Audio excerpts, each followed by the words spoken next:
Welcome back to Theoretical Nonsense. Today we're going to be discussing Season 5, Episode 12, The Shiny Trinket Maneuver. And on today's episode, we're talking peso sizes and objects up noses, the milk pitcher magic trick, and Howard's lack of magical flair. Stay tuned. Welcome to Theoretical Nonsense, the Big Bang Theory watch-along podcast. No PhD required. We're the podcast that recaps all the episodes of The Big Bang Theory. No spoilers. So hop into your favorite spot Make yourself a grasshopper and enjoy the ride.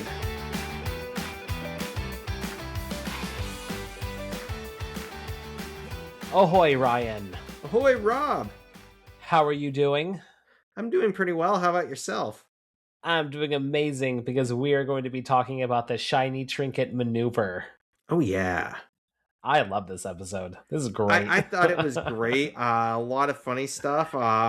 Definitely not filler episodes, some character progression. Although something I did notice that pissed me off more about the last episode. This aired January 12th. The last episode was December 5th, which means that the last episode was the most Christmas episode we get this season. I'm like, that was the fucking Christmas episode. I'm like, oh man, I don't know what I was expecting, but when I realized that, I was kind of mad. I kind of figured you'd be very upset about that. I clocked that too. It's like, oh no, no official Christmas episode. It was a sad year for 2012. Yes, it was. Well, 2011.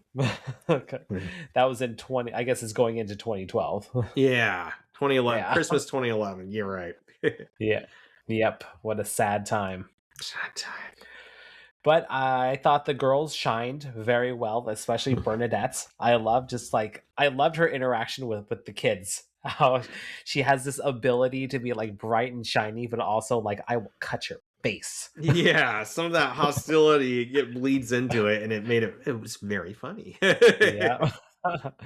And the classic scene at the end with Amy and the tiara, that's amazing. That was excellent, and something I'm going to stress probably when we talk about it. It just shows how much Sheldon gets her, and I feel like most women would be like, when the hell am I going to wear a tiara? But not only did she like it, but she like loved it, right? Like, yep, that's a great couple. So Yep. If only he was a little bit more human and was actually a better boyfriend. But at the same time, they're making it work. Nobody's perfect. So. Cool. A little bit of housekeeping before we dive into it. We have an email. We love emails from our audience at theoreticalnonsensepod@gmail.com. Leave us a review on Apple Podcasts. It's easy. Just scroll down and click that 5 stars. Leave us a review too, and we'll give you a shout out. Or just give us that 5 stars. We're also on YouTube at Theoretical Nonsense. Like and subscribe.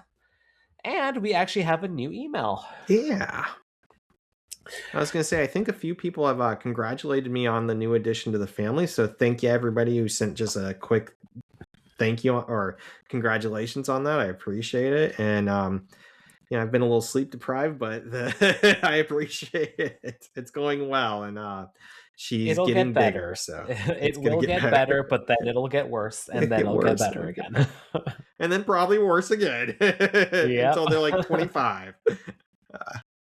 And then you'll just lose sleep just thinking about their safety. Do they have a retirement fund? Oh, God. Well, we got an email from Rebecca. So we've actually gotten several emails from her in the past, and it's been we haven't heard from her in a while, and she actually has a little explanation. So thanks for the email, Rebecca.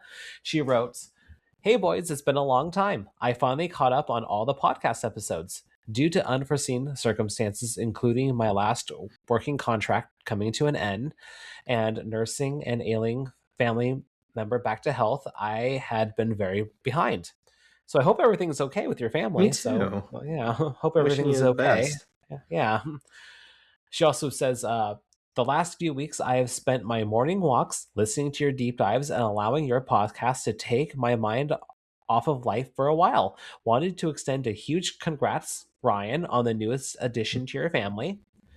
Thank you. I've just watched episodes 10, 11, and 12 of season 5. I won't spoil anything, but there is a small reference to a Yiddish Jewish word in one of the episodes, and although Google does a great job translating and defining it, don't forget about the handful of Jewish listeners that can offer insight for upcoming episodes.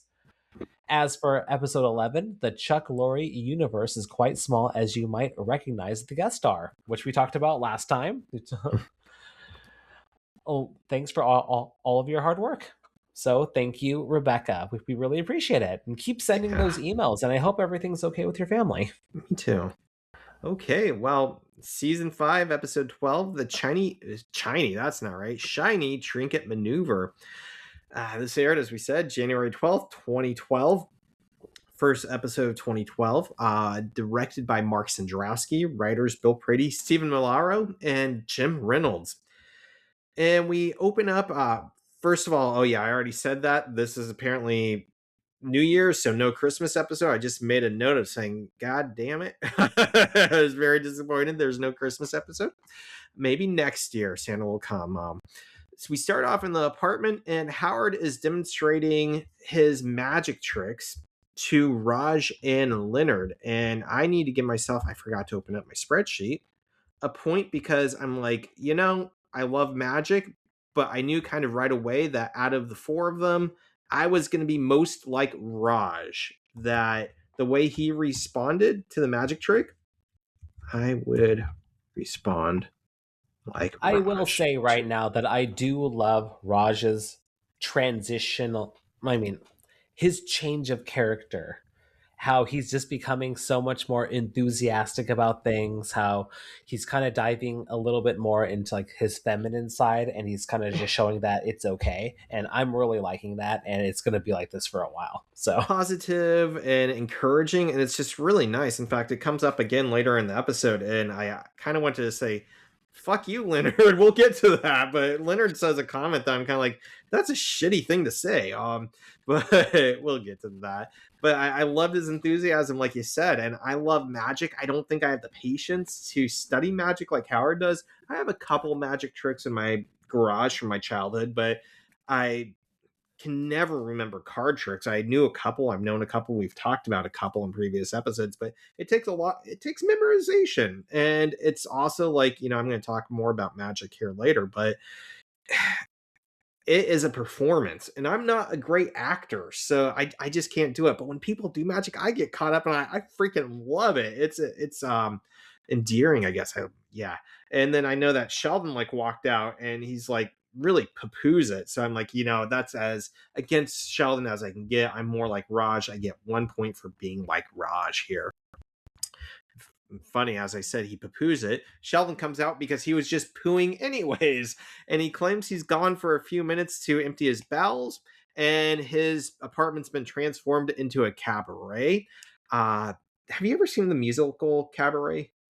I Whenever I hear the haven't. word, I think the Have musical. you? Is it, do you recommend it?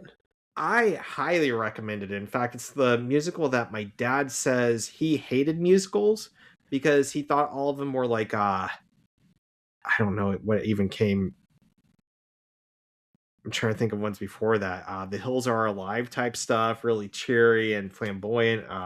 And Cabaret, he watched that and he's like, "Holy shit! Musicals can be kind of dark and like realistic. I guess. I guess they're all realistic, but it's about. I want to say Amsterdam. Man, it's been a long time since I saw it, but a lot of it's performed kind of like Chicago, like in lingerie, but it's about a cabaret. So it's like, kind of a bordello, a lot of dancing, risque dancing during World War II, and kind of the Germans taking over type stuff. But I highly recommend it if you haven't seen it. I enjoyed it. It's not my favorite musical, but it is a good one. And there's a song and performance called Two Ladies, I think, and it's about a guy having sex with two ladies at the same time. And every time I hear the word cabaret, I'm like, two ladies, like every time it just plays in my mind. But yeah, good show, and it's funny. So at least that song is not the whole thing. Some of it's really creepy and really disturbing. But all right, so he calls his apartment a cabaret, And Sheldon starts complaining about magic turning kids into adults who believe in stuff like astrology, or that Ryan Reynolds was the best choice for Green Lantern. And I had to remember that this was closer to the first Green Lantern where Ryan Reynolds played it, and it was really a lackluster role. It was before his Deadpool Deadpool performance. So like he hadn't really gone into his character yet. Like before that, what did he have? His role in Blade 3, right? Did you see Blade 3? Yeah, I saw it a long time ago. But I mean, I've seen him in like 1,000 other things before all this too. I still Yeah. remember him from like Two Guys and a Girl in a Pizza Place. That's like the first time I ever saw him. I With don't like think I Van ever watched Wilder that and things like show. that. Wasn't that It in I like the 90s? Yeah, it was like early Yeah. 90s. It's about two guys, a girl, and a pizza place. But then once they got out of the pizza place, it was just called Two Guys and a Girl. Which Nathan Fillion was actually in. Yeah, that was actually the Really? first time. Yeah, because he played the love interest of the girl at one point. He gets around, and yeah, he's Sheldon talks about Nathan Fillion would have been a better choice, and I made a quick note that he's known for Firefly, but he does a lot of bit roles. I think we probably talked about it, where he was the evil preacher in the last season of Buffy, and he does. I don't remember that. Yeah. He's not in like the whole season, I don't think, but he is worshiping the first evil. And the first evil, the original, I guess, has given him superpowers. And I think he's the one who gouges out Xander's eye. So Xander has an eye patch. I just started, one of the things I've been watching at night was season 9 of Buffy the Vampire Slayer, which was like a comic book rendition of the season. And I've had to kind of do some refreshing on the characters and like, oh, Xander's missing an eye and stuff like that and what's going on. But yeah, I kind of brought that back to life. But he was in that. He's What was the cartoon? Big Mouth? I think I've mentioned that before. Yeah, I haven't seen it, but you mentioned it a few times. It's one of the characters in it has a huge crush on Nathan Fillion and is always daydreaming about him. And then he started guest starring with his voice as himself. And then in one of the later seasons, he voices the character of a kid who looks kind of like Nathan Fillion too. So she falls in love with this like kid and starts going out with him. She's like, you're like Nathan Fillion. So he gets around. I think he Well, probably would have also, made a better Green Lantern. yeah, at this time, he's kind of in the running because in 2011, he was actually the voice of the Green Lantern in the animated shows. Oh, I don't think I knew that. Yeah, so I think that's why it was like, oh, that's why a lot of the fans were pushing for him to be the live action one. And we all know that he finally got his chance to play Guy Gardner in the newest Superman. So it Yes, he finally did. came full circle. When was that released? Last year? Last year, 2025. I was going to say, was it I really 2025, liked it. 2024? I don't know if I if you've seen the new Superman, but I really enjoyed it. I haven't seen it yet, but what, Wonder Dog's in it? Super Dog? Crypto. Crypto, there we go. Yeah. I'm so bad at Superman stuff, but yeah, I saw a commercial with Crypto. I'm like, shit, I gotta watch that. I'm not a fan of Superman, but I'll do it for the dog. So You should, yeah. I mean, you're not doing anything else. Watching that child, just watch him right. movie. And one other thing is Nathan Fillion just announced. I saw the announcement yesterday that in the next couple months there might be a bigger announcement that Firefly might be getting back together for a reunion or something. It's Yep, kind I of a follow mystery. him on Instagram, so I've been watching. I've been keeping track of that. Some good news. I'm like, that's quite a coincidence. I should also say that I did, while I was looking him up and a little bit of information, that I did see that he's going to have a guest star in Big Bang Theory as well. I didn't see what season or anything. I just saw him mention that he was in it. So, yeah, apparently he's coming. I don't know if he's going to play himself or what, but that's the only spoiler. Once I saw it, it's like, oh, click close, and I'll figure it out later. So, no spoilers. Honestly, I don't remember. I don't remember. I feel like I should with the amount of times I've seen. I guess I've mentioned this before. Beyond season like 6, I've only seen like season 7 through 12 twice. So it's gonna be a little like once we get beyond like season 7, it's all gonna be pretty fresh and new Perfect. for me too. I remember like the core of it, but like It's like, It's gonna be wait, a I fun don't ride. remember this happening. Like whole new characters, people are dying. Like what like, the like hell? what? What's happening? Raj died and they brought him back to life with a spell. What? There's Buffy the Vampire Slayer. She was in this. It was a crossover. And it was Buffy all along. It was Buffy all along.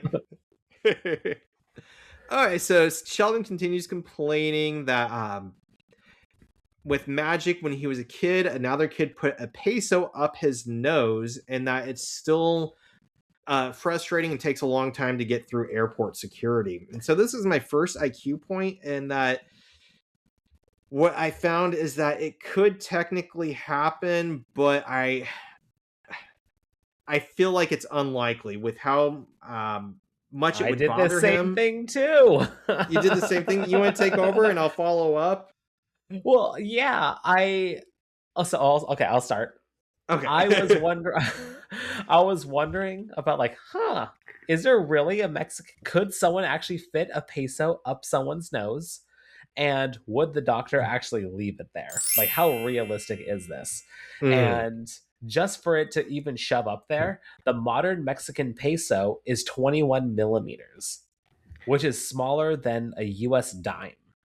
The average nostril, so I did some research on nostrils, from end to end is 33.6 millimeters. But that's from end to end. So a single nostril is somewhere in the realm of like 10 to 12 millimeters.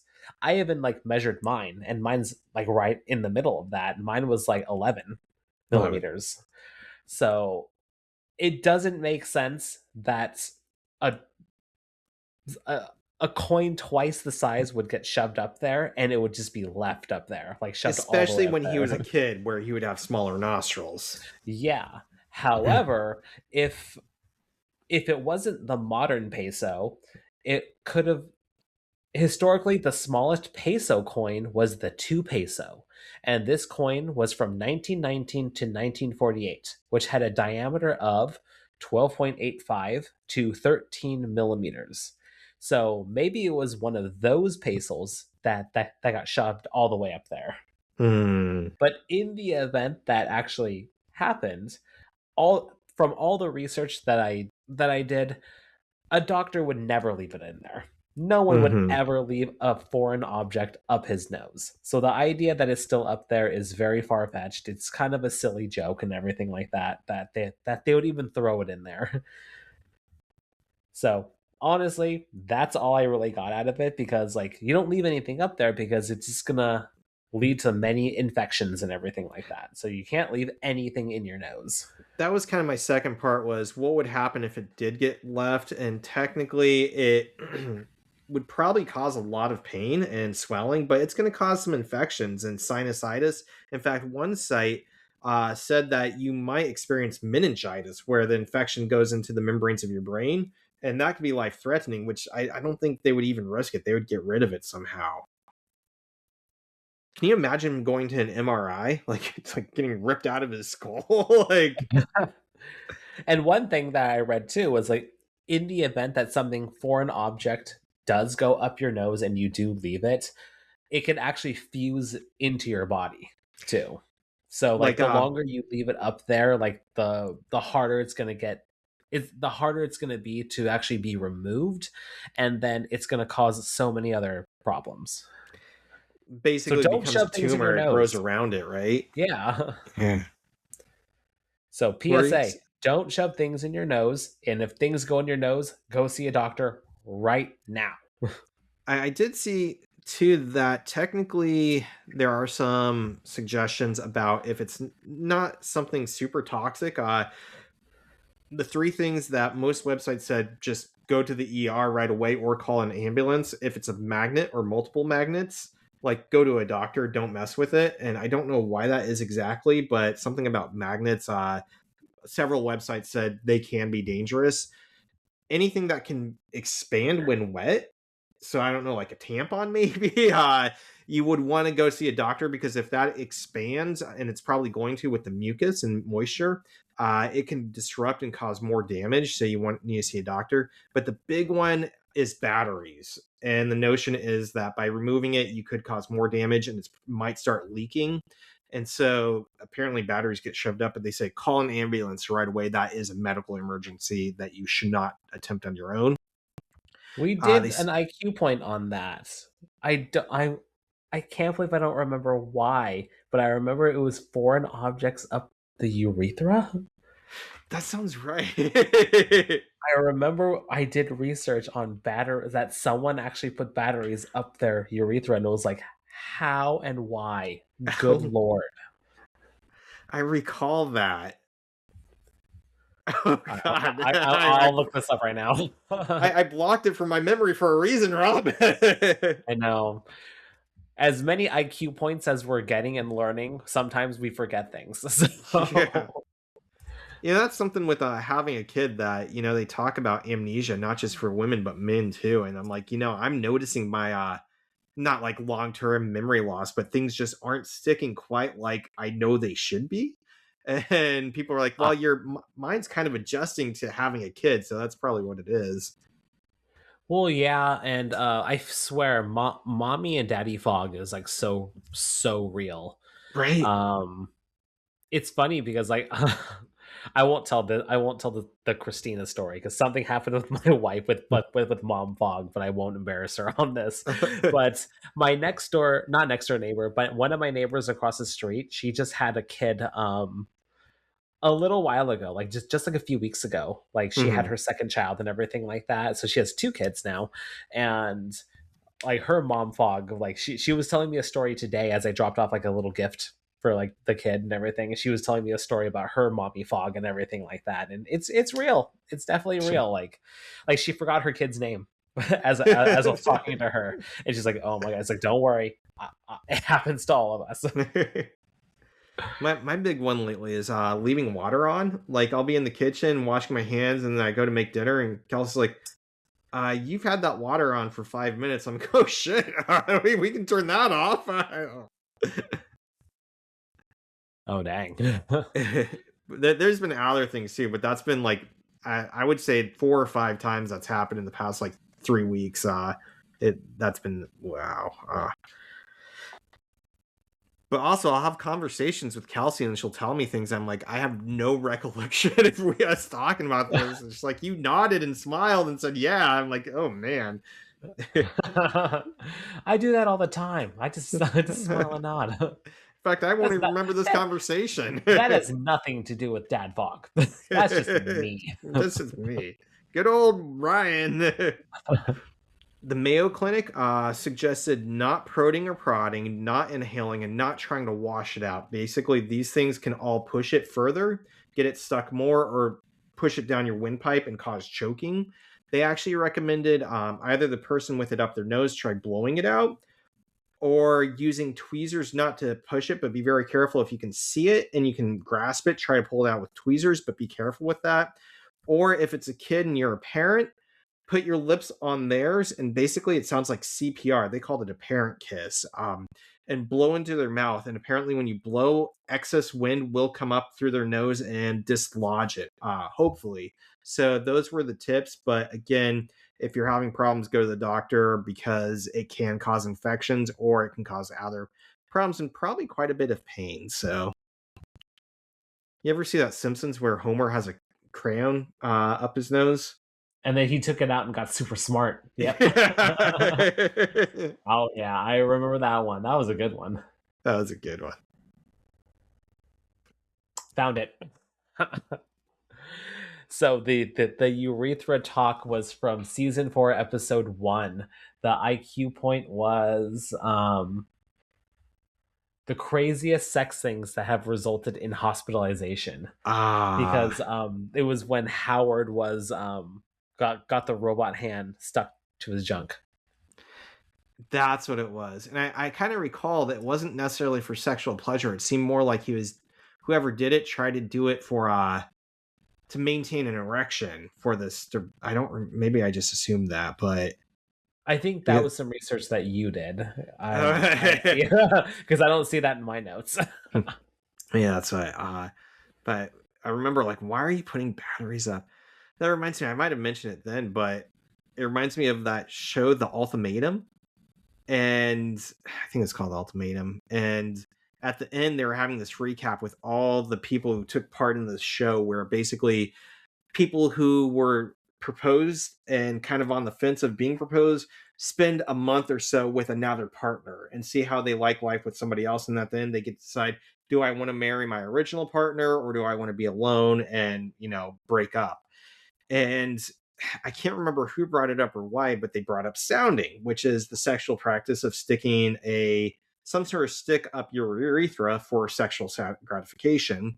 And it was really funny because somebody mentioned sounding and nobody knew what it was, except one woman who was like the quietest, shyest, like meekest not character, but person on the show. And I think she was a nurse, but like when everybody's like, who is on it? Nick Lachey, I think, was like one of the hosts, right?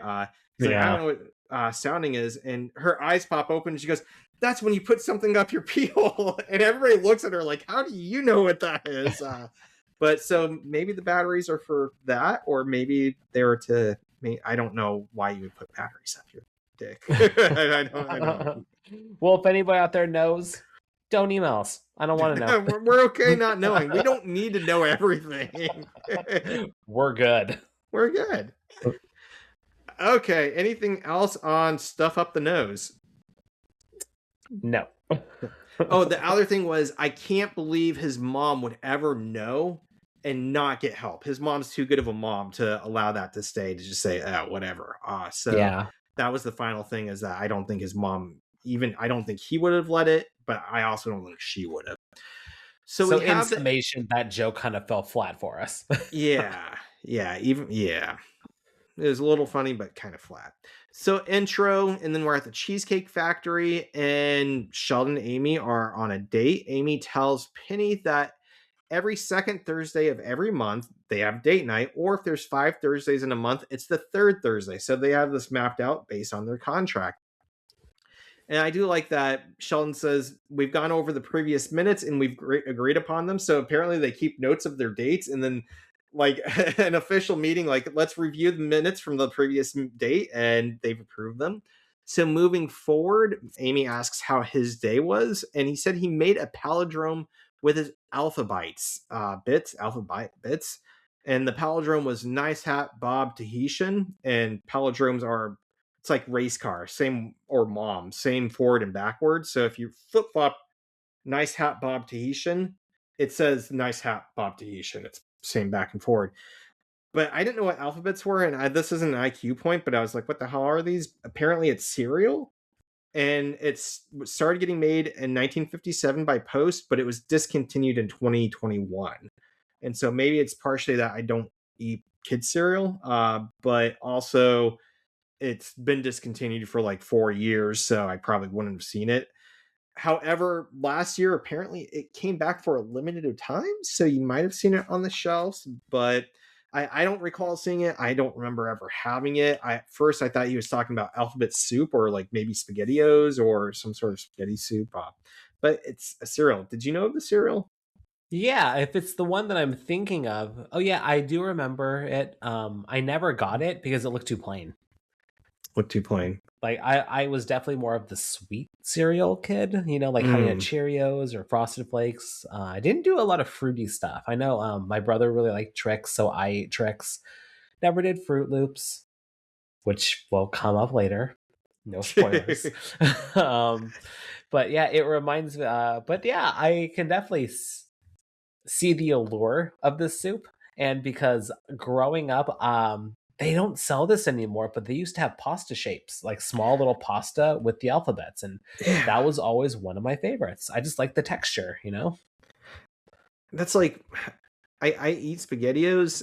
I like SpaghettiOs, but if I can get it with shapes, for some reason, I like the shape texture. That it's like a thicker noodle, and I like that more than the regular O's. I'm okay with the O's, but my big thing is Mario characters, because I like Mario, but I also just like the texture of the characters a little bit more. Interesting. Was the alphabets, like, it looked like it wasn't sugar coated? It looked like maybe it was just Cheerios and alphabet shapes. I know, I think that's why I wasn't super into it, because it just looked so plain.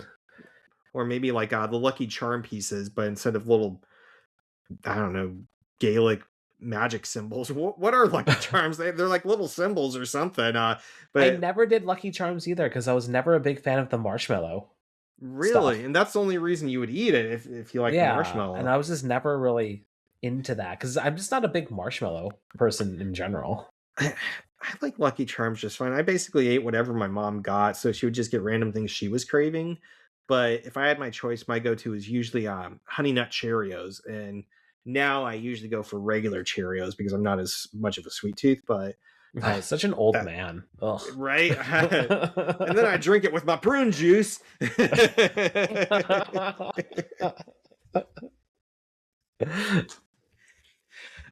Okay, so Amy had mentions that she had an article about cooperative long-term potentiation can map memory sequences in dendritic branches, and how that made the cover of a magazine called Neuron, or a journal called Neuron.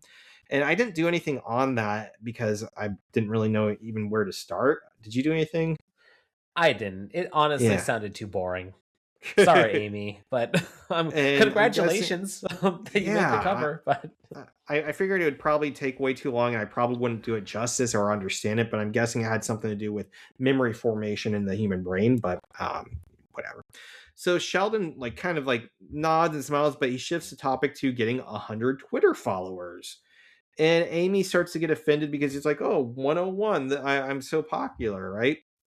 Amy leaves to go wash up. And Sheldon says that's odd because they washed up when they came in. Maybe it's hint that she has to urinate. Penny's there and it's like, what's wrong with you?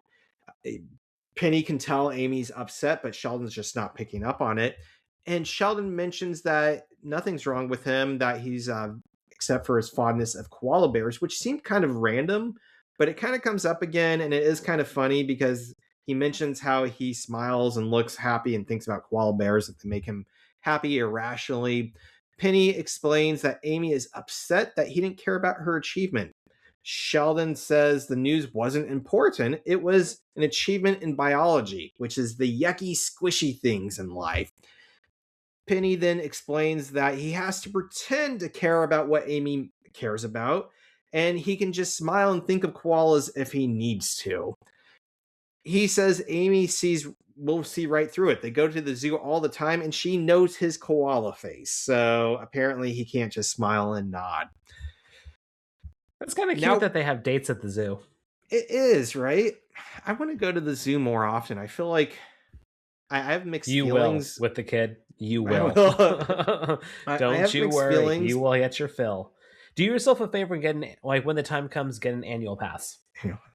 It's kind of far away. I wish we lived a little bit closer to the Seattle Actually, yeah, Zoo. you are pretty far. Yeah. Yeah. Never mind. Don't get an annual pass.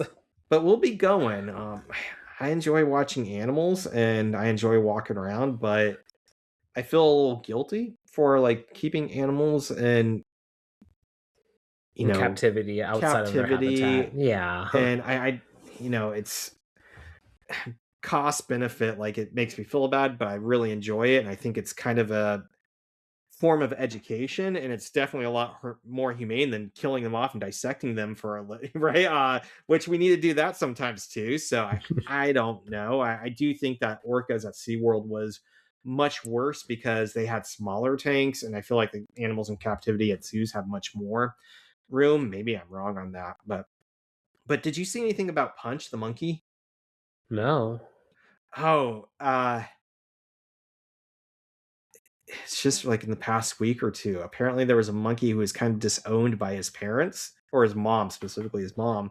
And so the zookeepers, because he's just like a little baby monkey, gave him an IKEA stuffed orangutan doll, and he thought it was his mom, so he would hug it and he dragged it around with him everywhere. And like Oh. another monkey like started bullying him, like picked him up and threw him, and he ran and hid behind his mommy monkey doll, and is so adorable. But they released in the last couple days that he is socializing more and he has made friends, and other monkeys are grooming him now, so he's starting to fit in. But it's just like this heart-tugging story of this little monkey who couldn't fit in, so he needed a stuffed animal because his mom didn't even, Look it up. It's Oh. adorable. And now Kia's making like millions of dollars off this orangutan stuff. Like I looked at getting one, and they're like sold out. You have to go to Renton. I'm like, I'm not going to Renton to get a $20 monkey, but I would have ordered it. Okay, so yeah, zoos. I'm sure I'll be going to them, and yeah, it's heartwarming. I think it's good to see animals, I guess. I don't know, but there's bad to them too. But anyways, he likes koalas, and I have to tell you, I didn't even give myself a point like this because it's not fully. But have you seen the picture of me holding a koala in Australia? No. My face is like his. I am fucking ecstatic. I'm like, wow, and like the zookeeper's like, don't squeeze so hard, and like I just want to hug that, and like I'm trying not to, but there's something in my brain like koala, and koala's just like hanging on my arm like whatever, but I do understand his. It was amazing. I think in Australia it was like a rescue farm or something, rescue zoo, where they took and like nurtured them back to health or something, or they couldn't release them for some reason. All right, moving forward, we are in Howard's bedroom. I'll send you that photo soon when I find it again. Yeah. Let me know if it's okay to post on our Instagram I too. think I'll be okay with that, but I'll let you know. Okay. I'll think Yeah. about it because I look a little silly in it, but man, it is. All right, Howard's bedroom. He's starting to go through his magic stuff from his childhood because he's preparing for this kid's birthday, and he explains that he originally got into magic trying to pick up girls. And I think we've talked before that that's actually a high recommendation for pickup artists to learn magic. And I think we've talked about before that it's not necessarily magic, but it's a way to open up a conversation, and it shows some confidence that's good for guys trying to talk to women or pick up women. So it's really not bad advice. If you're trying to do it just to seduce women, but to meet people, it's a conversation starter, right? To do magic. And so they make him seem kind of dorky for that, but I'm like, I don't think that's necessarily a bad thing if it's building his confidence. And if somebody comes up and shows me a magic trick, I'm not gonna be like, you freaking scammer. Like, I'm gonna be like, cool, thanks for sharing, I'm gonna right? punch you in the face. Get away from me, you sicko, and your magic kink. Like, Trying to make this fist disappear. right down your face. But apparently it never worked. The only wand getting any action was his magic wand, which he promptly pushes the button and it de-inflates Deflated. it. Deflated it, right? There were no batteries in it. Get it? Oh, okay. Took me a second.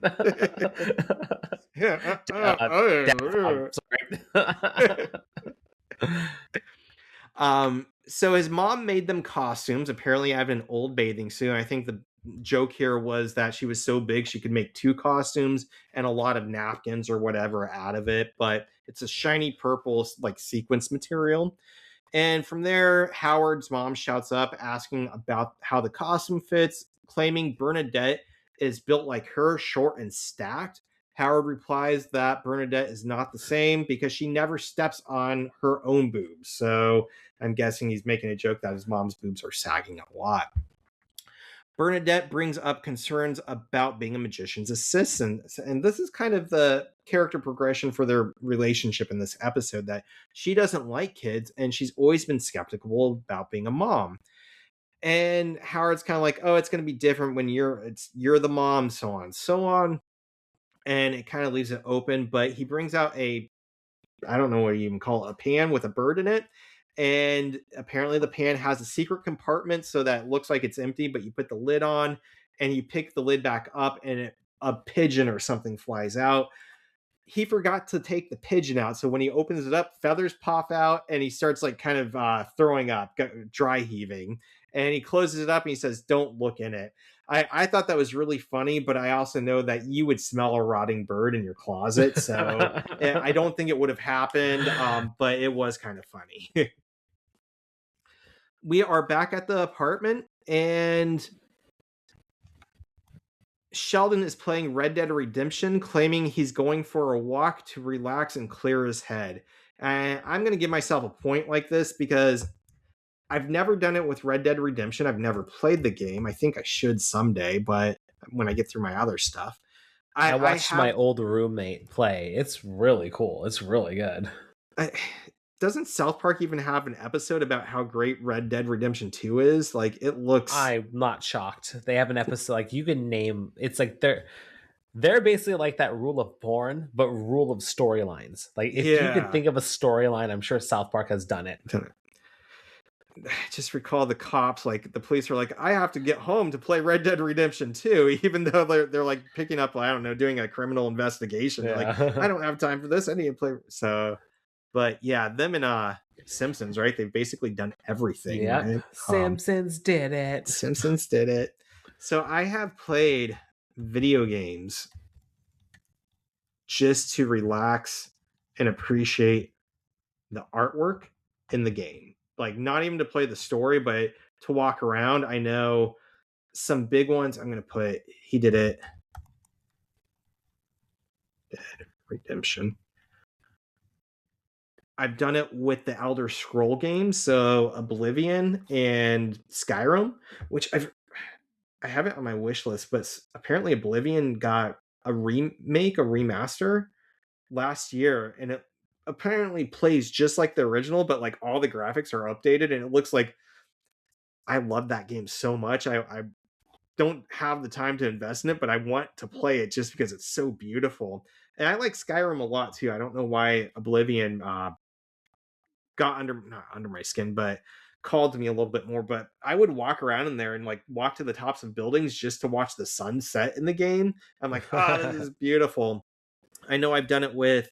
There's a game called Secret of Mana for Super Nintendo, and I would play the game just to walk around. Like, there's a winter location that's like a snowy forest, and I thought the music was pretty and the trees all twinkled and there was ice everywhere, and I'd like walk around it just to like, I thought it was beautiful.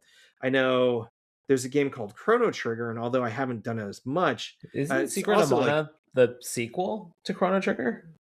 uh Or am I no, thinking of a so different game?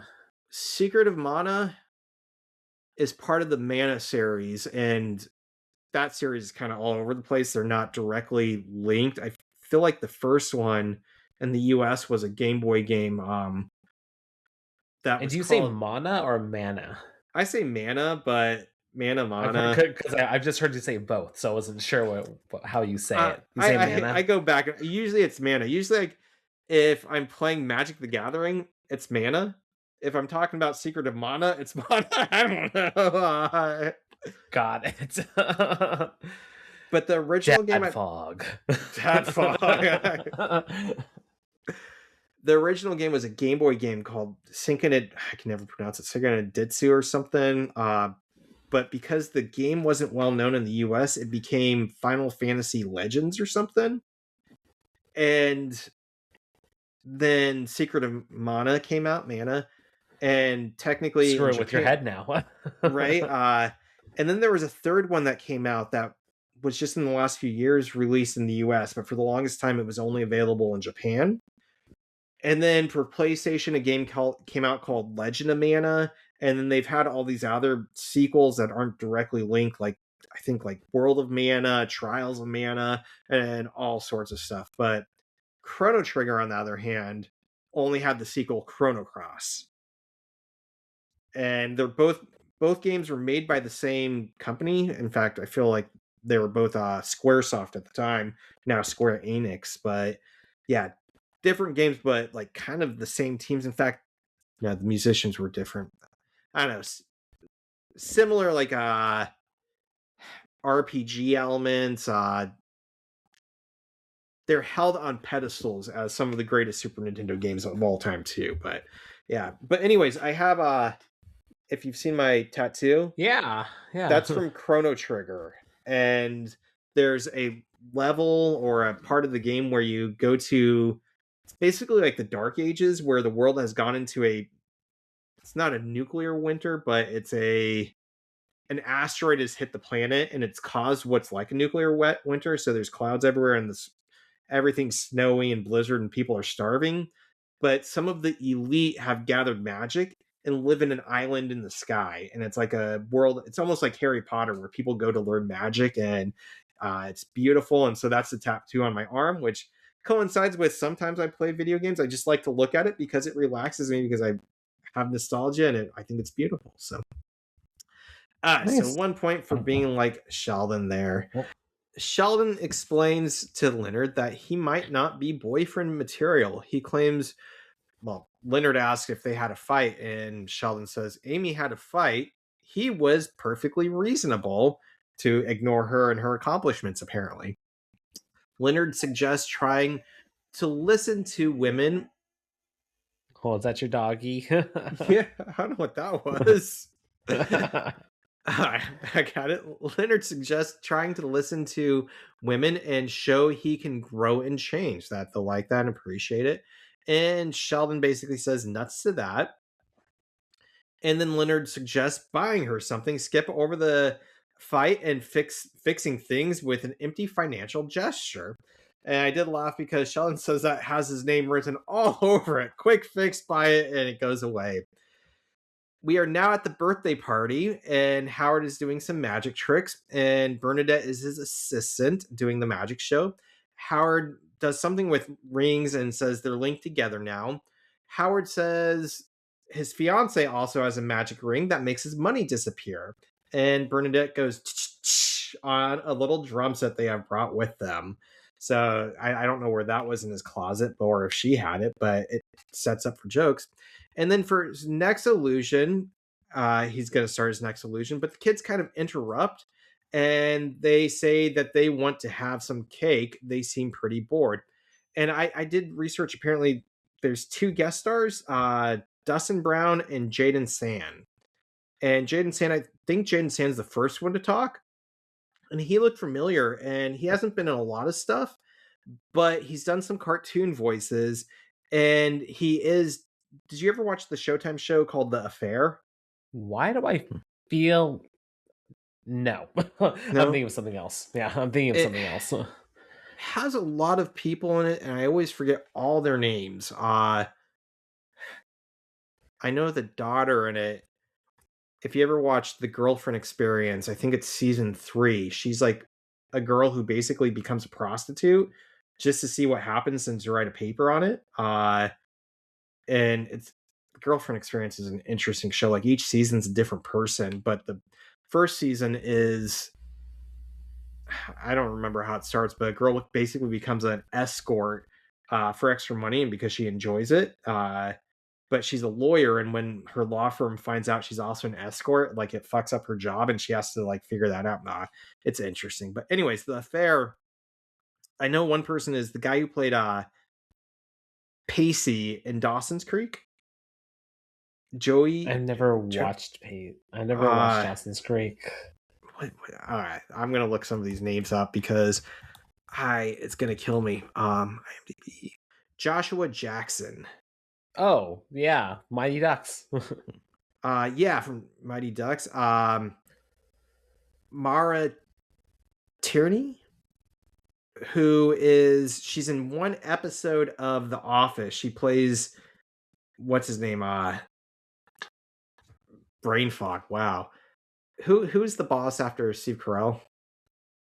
Immediately after Will. After him too.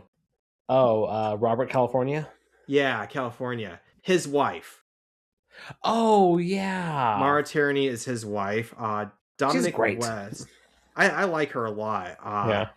And then Ruth Wilson is in The Affair too, and I think she's the most famous. She's been in a lot. Which I get. Luther, The Woman in the Wall.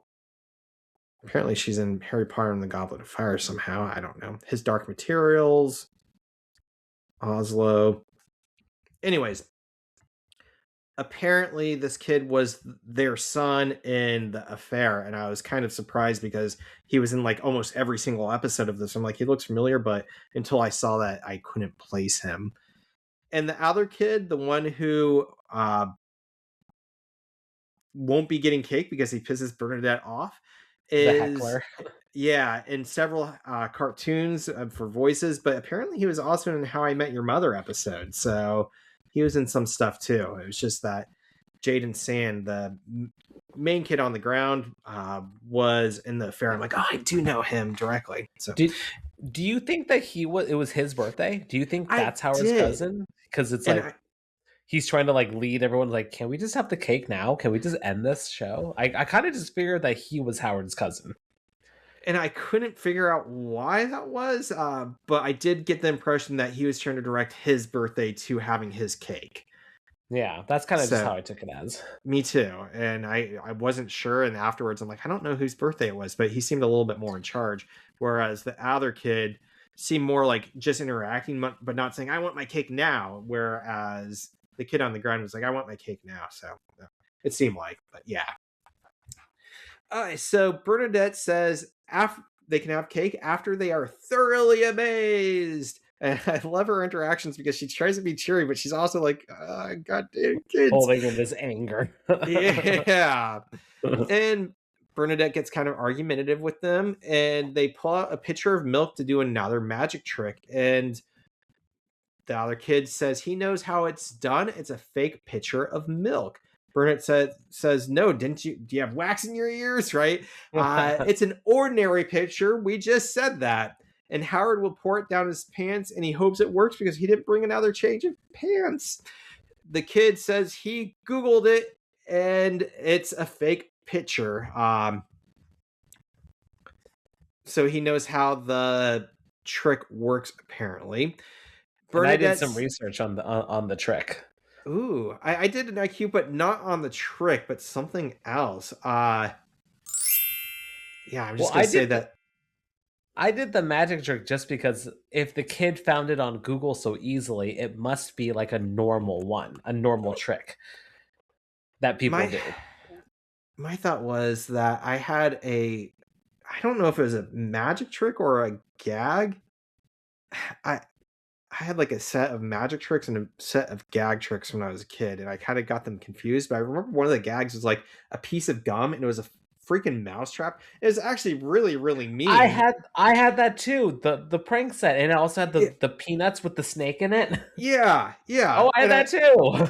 And I remember my aunt, like, I offered her a piece of gum and she pulled it and it smacked her finger and nobody laughed. And she goes, why would you do that? That really hurt. I'm like, that ruined the gag set for me. I'm like, this isn't funny anymore. Everyone just serious and solemn. Why would you do that? Childhood ruin. Why did I try to laugh? And I never laughed again. It's funny that And you had that. It had the and can with the peanuts in it too. and so started the war on pranks. Pranks. But for some reason, it might have been the magic set where I feel like there was a glass, or maybe it was like it's kind of like a sippy bottle for kids, but it was like supposed to be juice in it. And when you tipped it, like the juice was only in the sides, and it would like go down and make it look like the juice disappeared. But that's what I was assuming, something like that. But I'm curious what you got. It basically is that. Yeah. Yeah.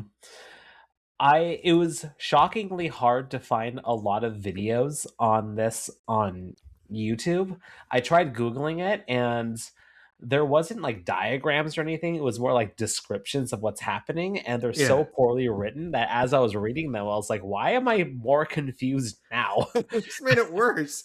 So I tried to look for a video on YouTube, and you know what? People gotta honor that magician's code. There are not a lot of videos explaining how these magic tricks work. There are videos of people doing the trick, but they aren't showing the actual picture of like, this is what it looks like, this is like how it goes. But basically, it is a trick picture, like what Ryan said. There is like a little compartment or a little hole somewhere in the pitcher. So as you pour it, in quote, pour it, it actually just funnels into that little area. So that's one way to do it. But I also did see another YouTube video of a guy explaining a different way of doing it, Mhm. where he actually strategically cut a hole into the newspaper and he actually puts a Ziploc bag there, but he does it in a way where it's the plastic bag is clear. So as you show the newspaper, it's clear so you don't actually see it. But then as he Ah. pours into it, he pours it into the Ziploc bag, which it definitely requires a lot more sleight of hand because then he has to like seal it and then kind of flip it around and everything. So it was definitely a little bit more challenging than the actual trick picture. But I feel like if you could pull it off, there's more you could do with it to make it more interesting. So it's more Yeah. difficult, but like you could probably make a more fascinating trick, like have it come out somebody's nose or something. Yeah, Like what? because what's happening right now is with with Howard's method, you have to pour it in a way where you don't show the liquid pouring out. You actually have Yeah. to put it against the newspaper to pretend like you're pouring it in so people can't see it flowing. Whereas with the Ziploc bag trick, you actually are able to pour it and people can actually see the stream of liquid. But if anybody wants to start a career in magic, you could hop on Amazon. 30 somewhere between 30 and $50, you could buy this kit. Does it just come with the picture or It's pretty much the just the just the picture. picture? Yeah. Sorry, Newspaper included, you right? gotta What get else your is own it? newspaper.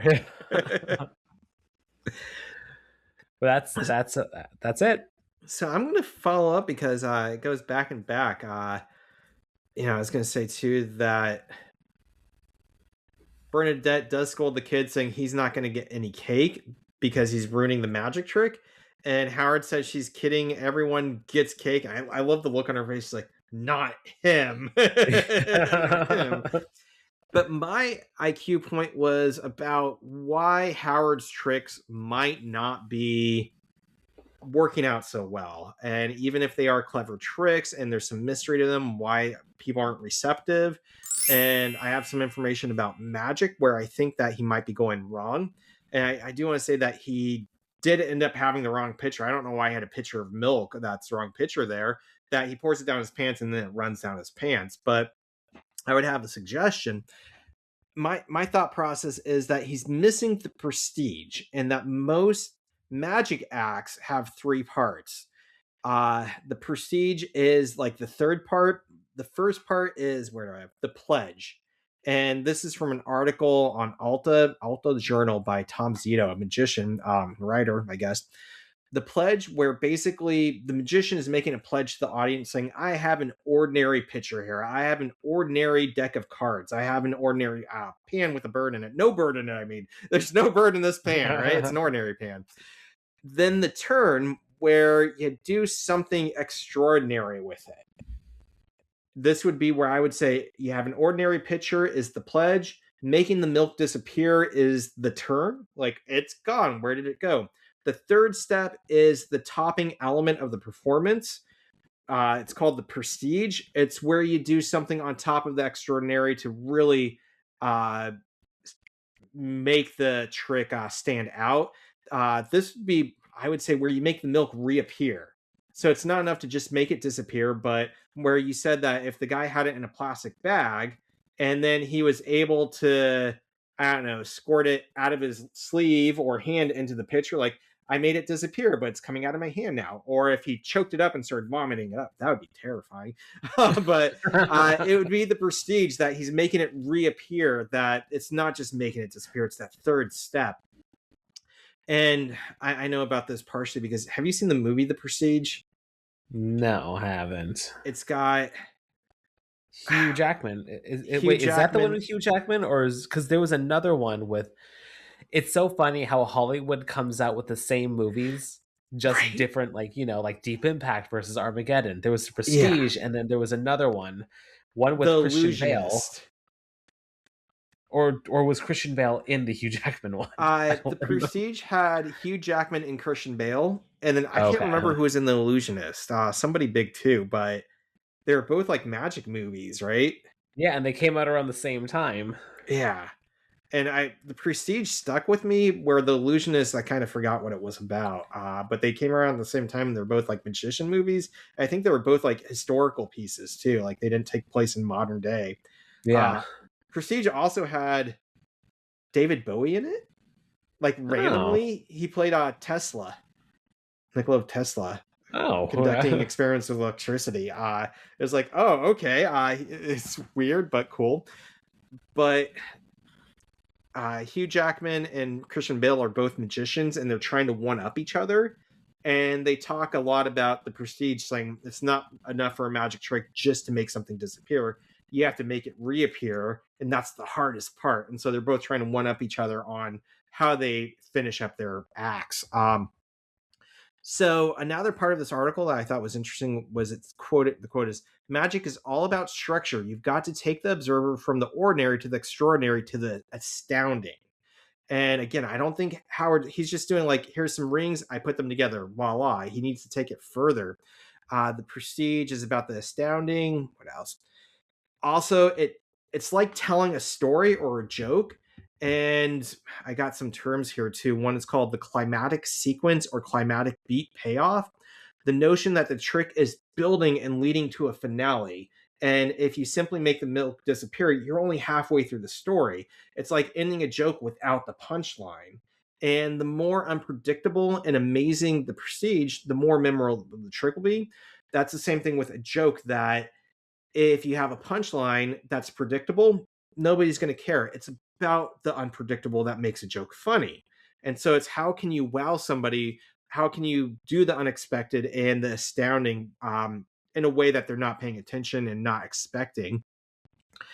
And there's also something called a callback. And I thought that was interesting in one of the articles I was reading, that it's a reference to something earlier in the trick. And as I compared this to the joke, sometimes jokes do this as well, that they call back to something earlier in the joke. And that's what makes it funny. I would say an example of a callback in this episode is Sheldon mentioning his koala face earlier.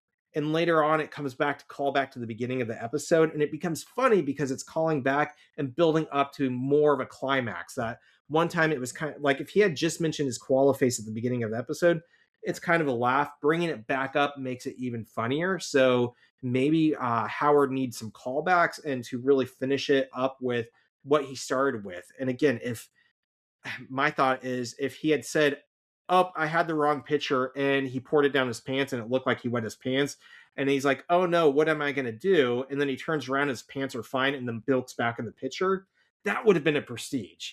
He is finishing up because he now his pants are normal and the milk's back where it's supposed to be. I would also say that magicians often act incompetent like that because it throws people off, and people are like, "Oh, that's funny, something screwed up," and then they turn it around and show that they are competent the whole time. Sometimes you see this with magic tricks where they're like, "Oh, you picked the wrong card," or "I screwed it up and I didn't do any of this right," and then the actual trick occurs after they seemingly messed it up. um yeah, sometimes that's misdirection as well. But one other thing I want to mention about this is distraction is key with magicians, and that's part of why they use the really gaudy costumes, and oftentimes why they have the beautiful woman assistant. Because if people are paying attention to the beautiful woman in the shiny gown, they're not necessarily seeing the sleight of hand from the magician. And maybe he needs more of that, that he was becoming the focal point of the show a little bit too much. But again, the biggest thing I would say is that he needs that third act to his tricks to really astound even kids, that they're not going to pay attention because he's half-assing the tricks, that he's just doing these simple things. So that was my thing, not necessarily the milk pitcher, but why his act is failing. Any other thoughts on magic? Because I think that was the end of the scene too. Yeah, that's it for magic. And I wish I liked magic more. I think I like I like the concept of it. I like the principle of it. I like the entertainment aspect of it. But like, I feel like growing up in the '90s, they had that show where like that guy was like kind of like unveiling how all the magic tricks work and everything like that. So Yeah. it kind of killed it for me at such an early age. Do you ever I had several sets of them, but there was like a Toys R Us had a magic line of toys, and each series, there were like 3 series, and they did one every year. It was like seasons of magic tricks, and each season had like 6 tricks. And I remember one had like I want to say one had like a skeleton or something you put in it, and you could slide the inside out, so it looked like you were removing the inside of the skeleton. One had like a ball or something, and you put spikes through the ball. And everybody's like, "Oh, how did you get the little swords through the ball?" Uh, or something like that. I can't remember. It's been so long, but I remember that if you bought all the tricks in a series, you could mail in to get like the super secret trick. And I remember collecting like the first set. I'm like, I want the super secret trick, and it was like a shitty card trick or something. I was like really disappointed, and I had to wait months for it too. I was so like I think I had to wait all summer, and like by the end of the summer, I forgot I even submitted for it. I got it. I'm like, what the hell is this? It's like horribly depressing. Somewhere I have those, but yeah, I think in the '90s it was a lot bigger, and like you said, that show kind of was releasing. But Did you I ever watch still, that? It was like these specials that came out like once a year or something like that. I did, and there was like a The guy guy with the with like, gray mask. yeah, he kind of looked like a Yeah. Lord Zed Power Ranger enemy or something. Yeah. Yeah, he just killed the magic. He killed the magic in my childhood. Yeah. Innocence so lost. I then so we became an accountant at the age of 10. we can't have magic tricks. We can't have pranks. It's lost. There's no laughter in this world.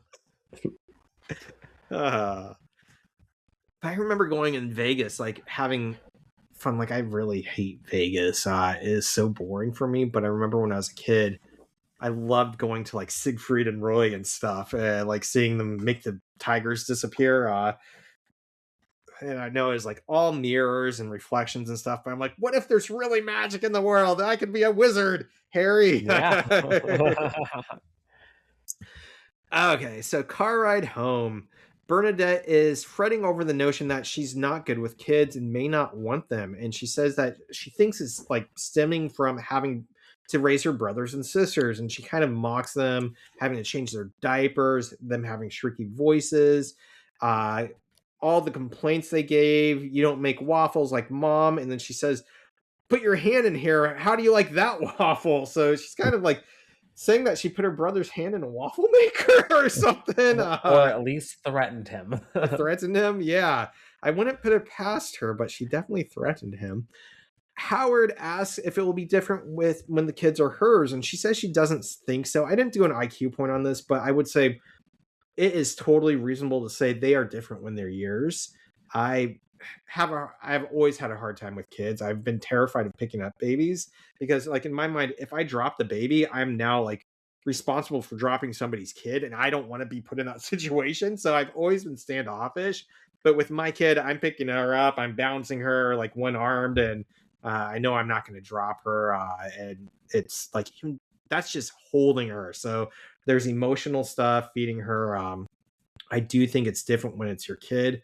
Although this reminded me of a book that's also a movie called We Need to Talk About Kevin. Have you ever heard of that or seen it? I've seen bits and pieces and I know what it's about. uh it's terrifying. It got under my skin. It's not super horror, but it's a woman who doesn't want to have kids, but she loves her husband who really wants to have kids, so they have them. And her son, she like slowly starts to realize as he's growing from as a toddler into a teenager that he's a psychopath and he's going to kill people. And there's nothing she can really do except watch it play out. And it's like terrifying. But anyways, It definitely shed some light about like the all like the school shootings and everything like that. Like seeing like there's always that what I don't want to say judginess, but there is like some judginess, like the parents, like, how did you not see this? So yeah. this movie, it kind of explains the parents' perspective on this, how like they can see the signs, but they don't think it's real, or they're trying almost like in this sense of denial or something like that. So like Or it that just kind it's of plays hard for out. people to believe him too, to say like my 4-year-old is a psychopath. Like he's a 4-year-old. He's not a Yeah. psychopath. And the mom's like, no, he's gonna kill people. I Uh kind of thought that about Hunter at one point. Still on radar. Don't worry. Don't still worry, world. still Still on radar. monitoring. But when he was really young, like when he was starting to like stand and everything like that, he really liked sneaking up behind you and kind of Uh, like choking you to an extent, like putting his hands around your neck and everything like that. I was like, what is happening right now? So, you know what, kid? You're on my radar. So what are the three big things? Hurting animals, setting fires, and bedwetting. Like if you have a mix or match of those, the kid's probably not going to be okay. So pay attention. So He's far, he's starting all to get good into then. matches. No, no, no. So I think we're okay. Excellent. But But we're also, still there's potty different. training, so I guess I can't rule that one out. We'll get back to that in a year or so. There's different parents too. I know there's like situations like I think currently dad's just been charged with well, he gave his son a gun before his son like went off for the school shooting. And Yep. it's like some parents are like enablers like that. But I know what is his name? One of the school shooters from Columbine. I read his mom's book, and it became clear that there's no way for her to know. Like kids have secret lives, and if you're trying to be too intrusive, that's bad too. And they can keep things from her. It also brought up the notion of suicides that oftentimes people who are suicidal make plans long term, and so people are like, "Didn't you see it coming? How did you not know it was going to happen?" It's like, well, when they're planning on going on a cruise in 2 months, you don't think they're going to kill themselves, right?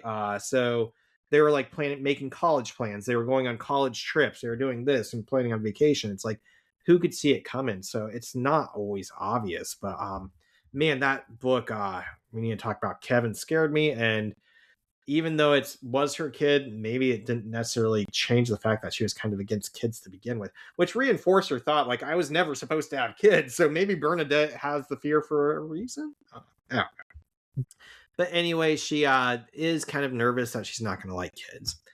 We are at the jewelry store now, and Sheldon says to Penny that the humidifier at Sears would have been a better choice than anything in the jewelry store. And I love Penny's response. She goes, I now know how stupid I sound about some of the stuff, how stupid you must think I sound when I talk sometimes. So he really has no idea what to get to win a woman's heart. But then he points out a pocket watch, and Penny says that Amy doesn't want a pocket watch, and he goes, but she might want a man who has a pocket watch. And I'm giving myself a point for being like Sheldon because I love pocket watches and I think they're cool. And Do you later have on, a he pocket says he watch? looks. What? Do you have a pocket I watch? think I have two. I think. I've always it's funny because I've always wanted one too. There was that time where I really wanted one, but I just never got one. And honestly, I'm glad that I didn't because I got enough shit in my pockets now. That's fair. I don't use it very often. I've used it for some costumes and every now and then for if I'm wearing a suit, it's just fun. But I remember one year for Halloween, I was a dirigible conductor captain, and so I had it and I was checking. But it's like he says, he looks like a train conductor, and I'm like, It's true. It's like we're on time. We're 5 minutes late or whatever. I love it. But yeah, how often I use them. I think they sit in my desk for like 3 years at a time, and then I pick it out for one day or something.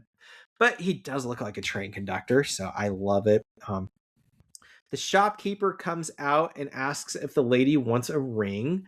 And we have another guest star named Jonathan Schmock.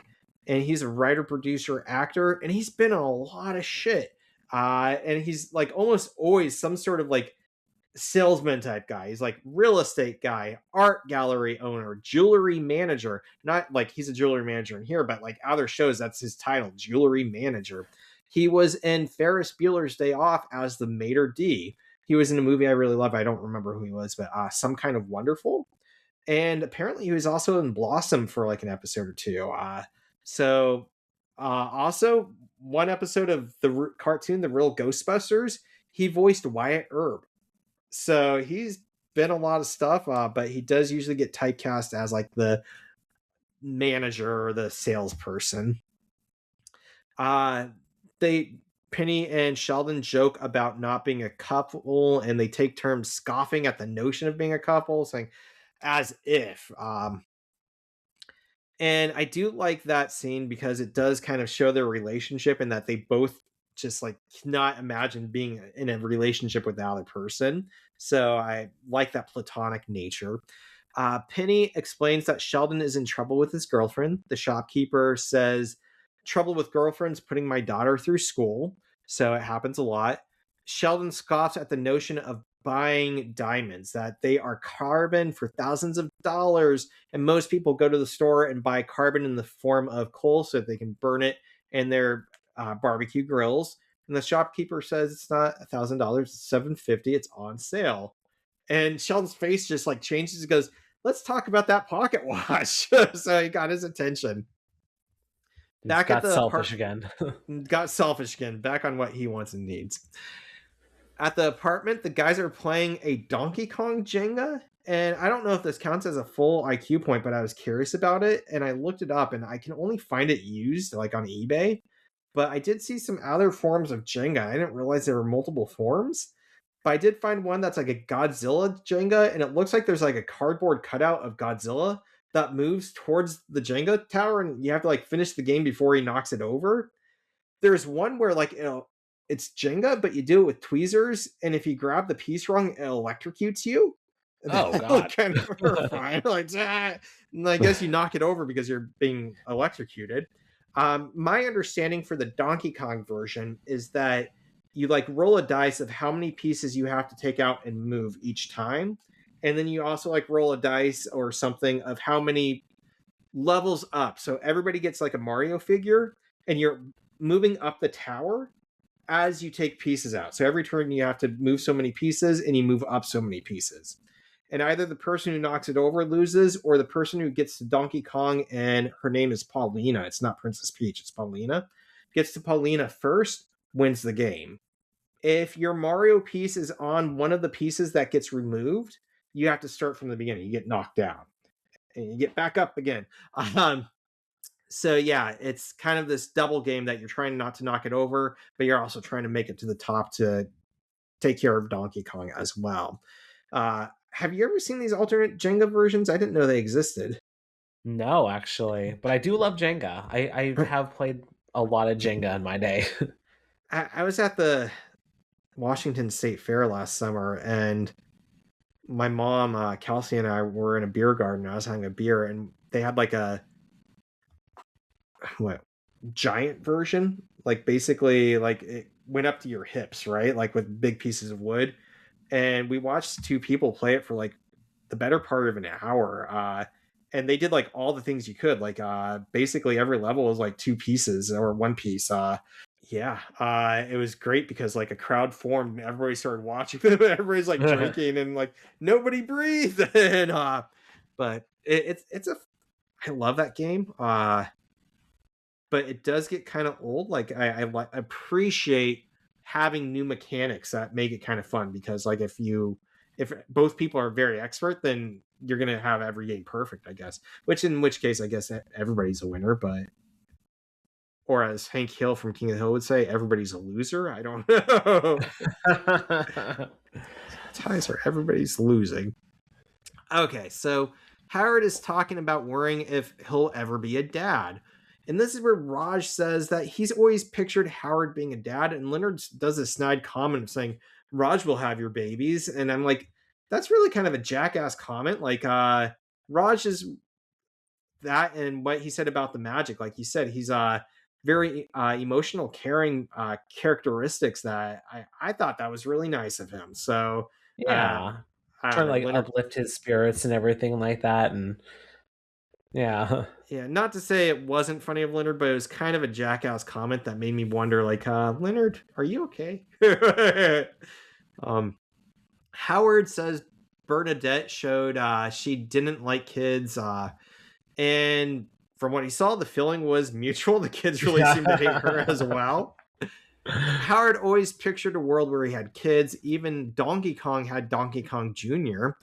Leonard says that even though he has kids, even if he has kids, it doesn't mean they'll like him. And that's a quote off his mother's dust jacket of her latest book. So apparently she doesn't like him, or it seemed that way, right? She's not a very maternal figure. Oh, we know that she's not. We've She seen does her enough not. times. Although she gets along with Sheldon pretty well, right?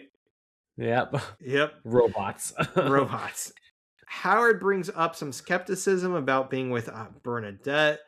Leonard tells Howard not to throw Bernadette back in the sea, that Howard's had his pull out there fishing in the sea for a long time. And even though there's plenty of fish out there, he shouldn't be throwing this fish back. Yeah, don't throw that one back. But Howard says it's kind of a deal breaker. And I do agree with Howard that if the other person doesn't want to have kids, that's not something you sit on and hope will change. You make some sort of plan saying, this is my life and I need to have kids to be satisfied in life. And if that's not okay with you, you know, maybe it means getting a surrogate or I don't know. But if that's something that is important to you, you talk it out beforehand. And it's perfectly fine if people don't want to have kids, but you don't go in thinking they're going to change their minds on something that fundamental and that's important in life. Moving on to Penny's apartment. Sheldon and Penny are waiting for Amy. Sheldon brings out his pocket watch to check the time. So apparently he bought the pocket watch and mentions that he looks like a train conductor, and I agree. Amy arrives and she's kind of pissed off that she's been duped into coming over when Sheldon's there, and he apologizes and says her accomplishment was impressive and he's proud and he smiles. And she says, "That's your koala face."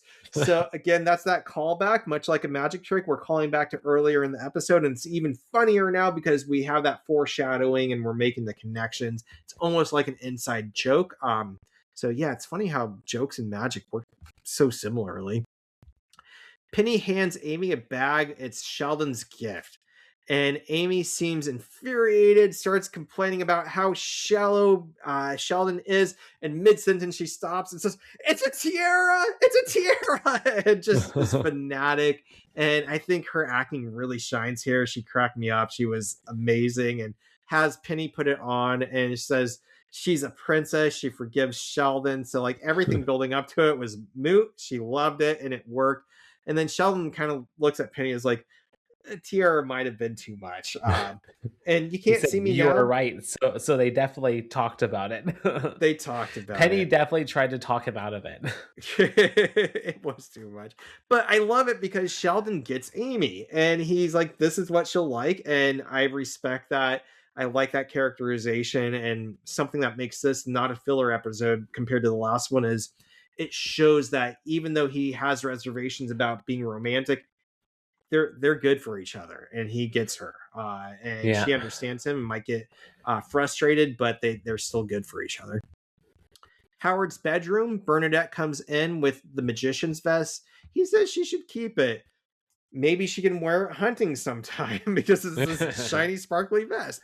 Howard's mom shouts up about the talk of about grandkids. So apparently he's been crying to her a little bit about the issue. And Howard yells back he'll bring it up once he can figure out how to bring up such a sensitive subject, right? So she's kind of pushed the ball on that. Bernadette has a solution. She makes more money so she can work and he can be a stay-at-home dad and take care of the kids and watch Barney and whatnot. She says she'll work, yeah. And she'll have conversations with people her own age, enjoy life. And I like Howard's kind of like, yeah, as if like having a kid somehow isn't enjoying life. But it's definitely different, and it's we different. were kind of, you and I were talking offline about this, how it's like being a stay-at-home parent or being the primary caregiver while the other one goes to work is very challenging. And this was something I kind of flagged and something that kind of bothers me about, like, I guess just like couples that want to have kids and everything like that. Like they have these unrealistic expectations, especially like when the man wants to have the baby, but he wants the baby only wanting the good parts of it. Yeah. You know, it's like they want to have the fun and the enjoyment and they just ditch out for like 10 hours a day. Oh, gotta go to work. See ya. And it's always kind of shocking. Yeah. It's always kind of shocking when men really want kids, but then they have that expectation. Well, I'm going to go to work too, so peace out. I can see the resentment building too, just because it does get kind of lonesome and monotonous. Is maybe that's not the right word, but no, it's definitely that. I've like, yeah, that sounds like a bad word, but it happens. I remember it's a little bit different of a situation, but when I was in Nebraska, I worked at a television station. I was just talking about working overnights, and I basically would come home, go to bed around like 10 in the morning, 11 in the morning, wake up around 7 o'clock at night, have dinner, go out, and like I wouldn't see anybody because I was on a totally different schedule than everybody else. And it became kind of lonely. And I worked by myself until like I think the majority of my shift was putting a news segment together by myself. And then for the last like 2 to 3 hours, people would come in and I'd work with them.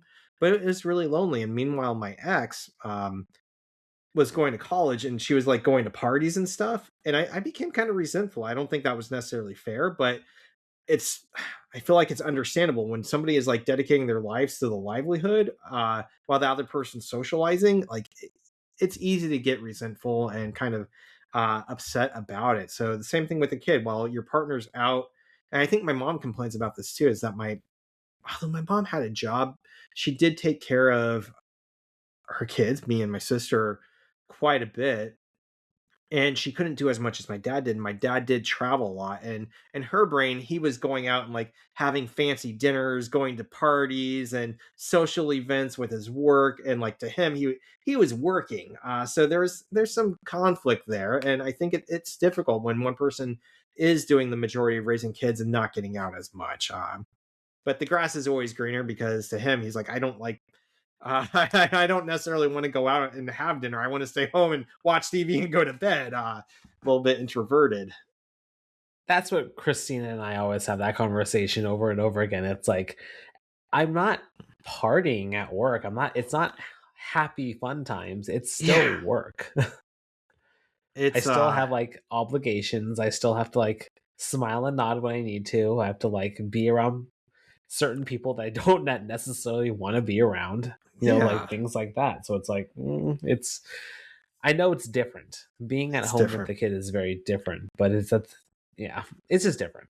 And I'm curious here too, like what means that one of them has to be a stay-at-home parent. I feel like she's making so much money, and with him working with a decent pay, they could afford a sitter A or sitter. daycare. Yeah. Yeah. Yeah, I thought about that too. So this kind of seems like jumping the gun a little bit. But I do respect that she's looking for a compromise, saying, I love you.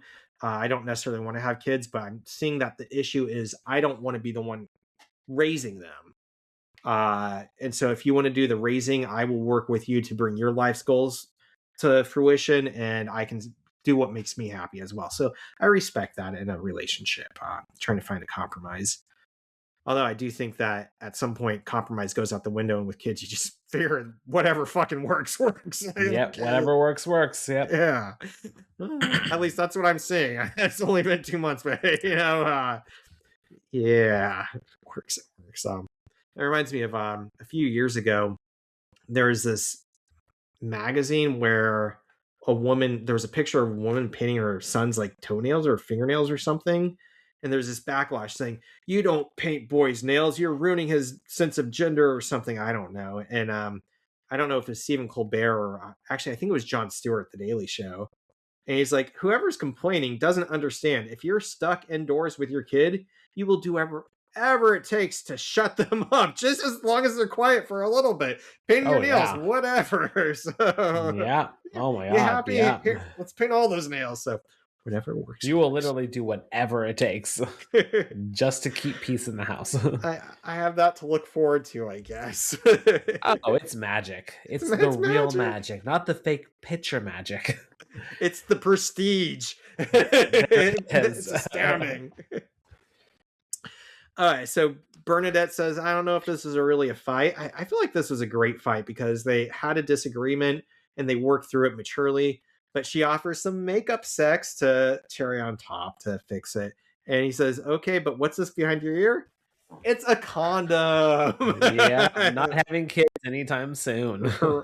That's great. And I like the fact that he had it on him so he could do that trick really quickly too. It's like where did it come from? He was planning He was that. planning. He was hoping, right? And that's the end.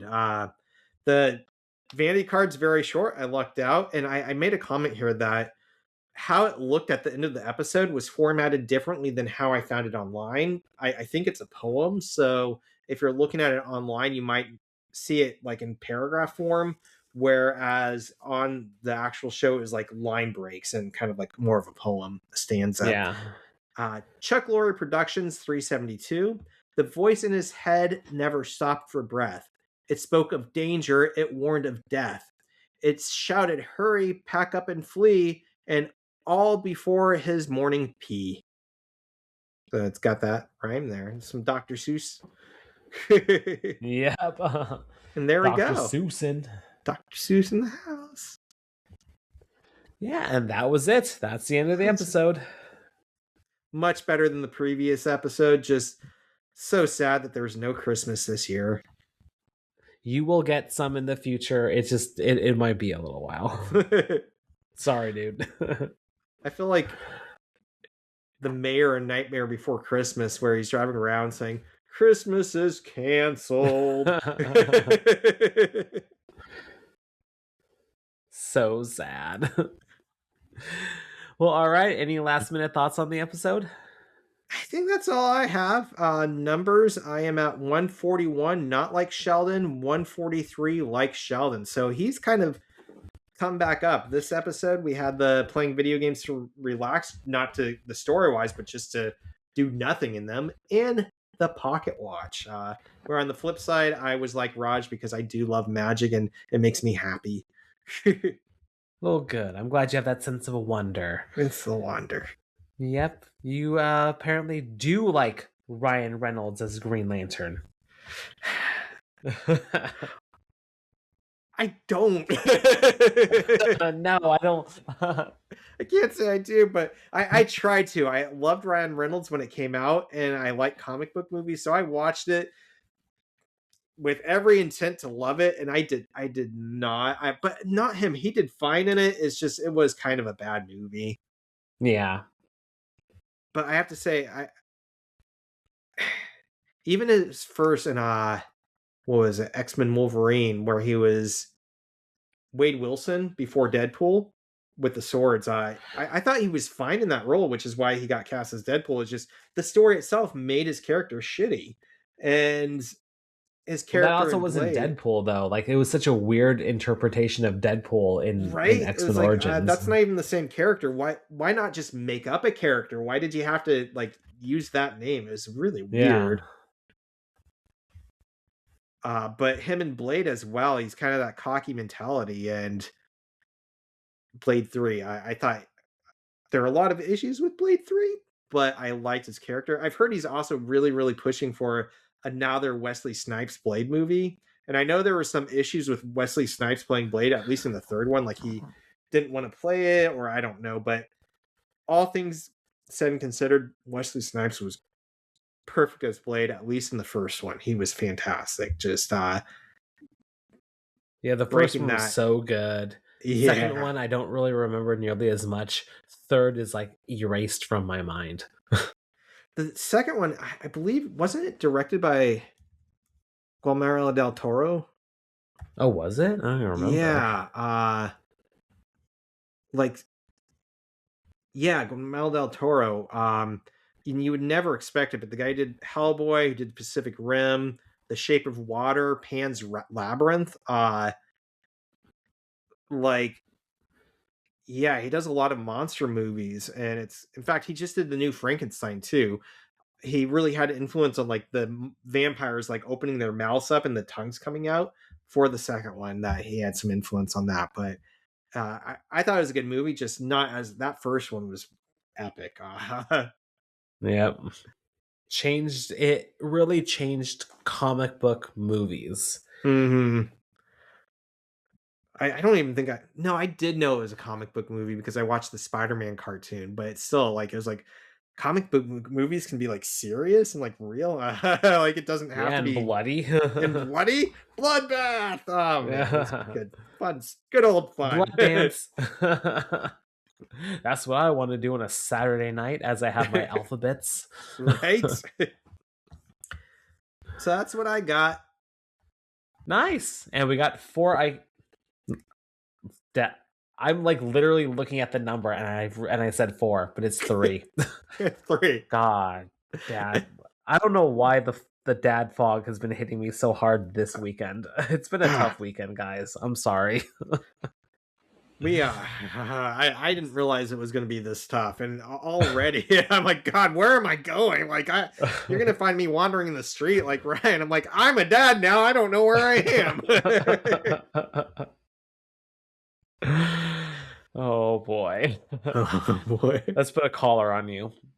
It's funny. I was in a Zoom meeting for work the other day, and you know, it was a smaller meeting with some good people, some friends. I like to call people friends. And they're like, I don't know what I was doing, but they're like, "How you doing, Ryan? You're staring off into the distance." I'm like, they're like, "You're not getting much sleep." I'm like, "I didn't last night."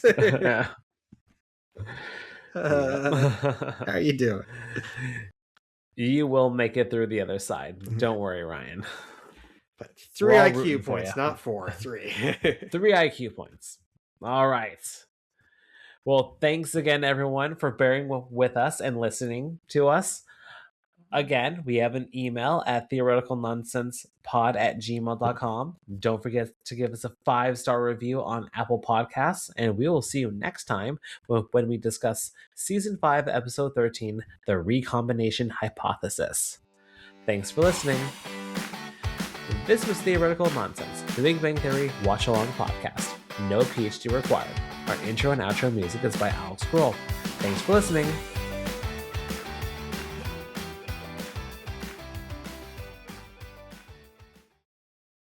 Get away from me, you sicko, and your magic kink. Like